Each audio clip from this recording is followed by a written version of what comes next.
Good morning. My name is Sam. I am an alcoholic, and I'm also a son of recovery. Let's start out with the Serenity Prayer. Good and gracious God, grant me the serenity to accept the things I cannot change, the courage to change the things I can, and the wisdom to know the difference. Amen. So I'm reading through Recovery Dharma, How to Use Buddhist Practices and Principles to Heal the Suffering of Addiction. We are on the Eightfold Path, and on the Eightfold Path, the first one is wise understanding. So that's where we're going to start. So, we found that it's useful to make inquiry and investigation a normal part of our everyday routine, especially when we're feeling uncomfortable emotions or facing tough decisions. We can take a moment to pause and sit with whatever it is we're experiencing, identify our situation, and just allow it to be there, with compassion and without judgment, and then use the Eightfold Path as a guide to go inward and forward. In any situation, we can ask ourselves, how can I apply the Eightfold Path? It can also be beneficial to use the different parts of the Eightfold Path as an end-of-day reflection. We start with wise understanding. As people engaged in the world, rather than withdrawn from it, we can use wise understanding to live without clinging, attachment, or craving. By paying attention to our actions and the results of those actions, we can begin to change where our choices are leading. If we intend to act in ways that have positive results, and if we're aware of the true intention and the nature of our actions, then we'll see better results, better meaning less suffering and less harm. The word karma literally means action or doing. Any kind of intentional act, mental, verbal, or physical, is a kind of karma. Skillful or wise actions strengthen our sense of balance, kindness, compassion, loving, and equanimity. When we act unskillfully or unwisely, when we steal, lie, take advantage of somebody else, or cause intentional harm based on our own craving or delusions, it creates an immediate sense of imbalance. It fights with our intention to avoid harming others. Karma is determined by our intention and applies to any volitional, purposeful action.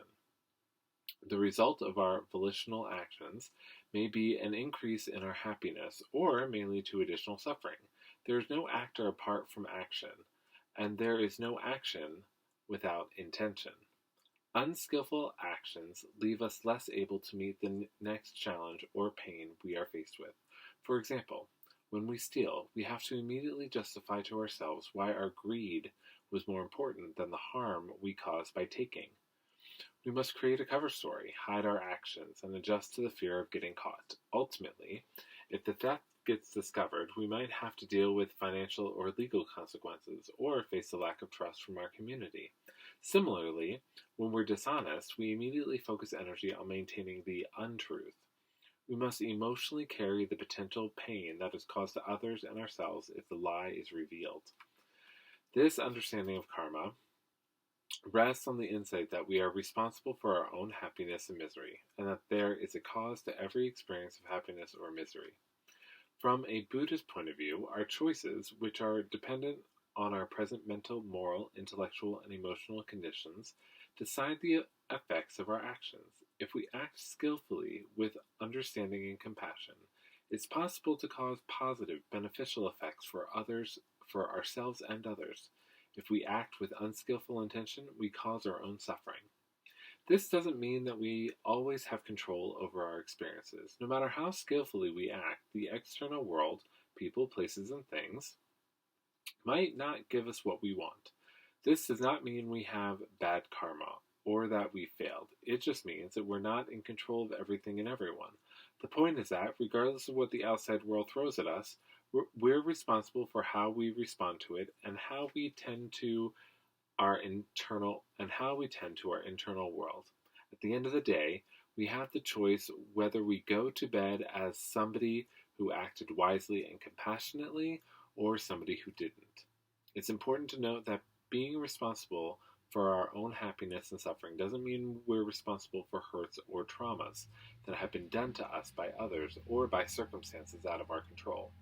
Many of us have very real experiences of victimization, oppression, and trauma through no fault of our own. The pain from these experiences should be met with compassion and care, not minimized or pushed away. In recovery, we learn that we don't have to add an extra layer of suffering to this pain.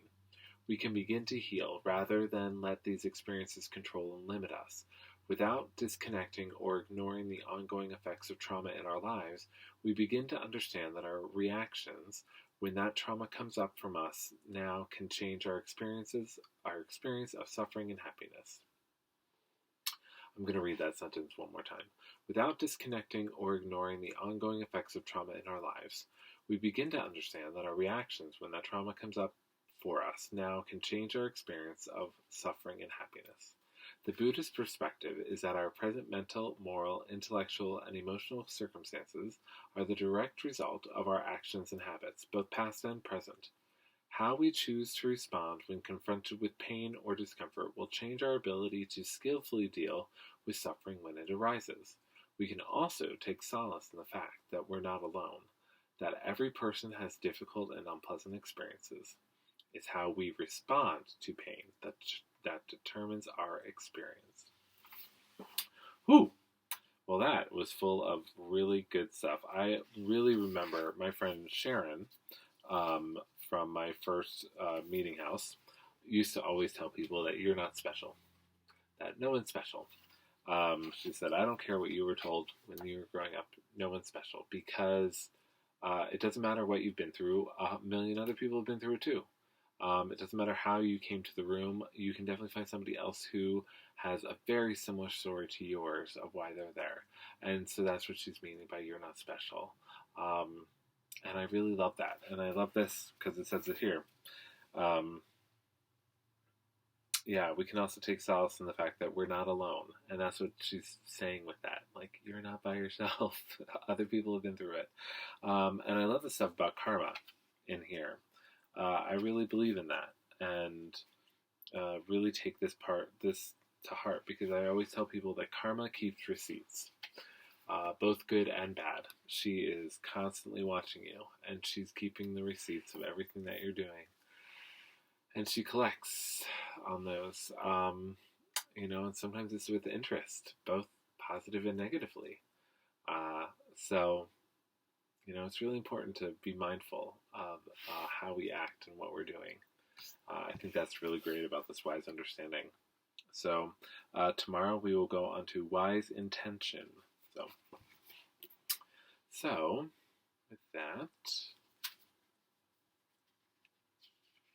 this prayer, one more day.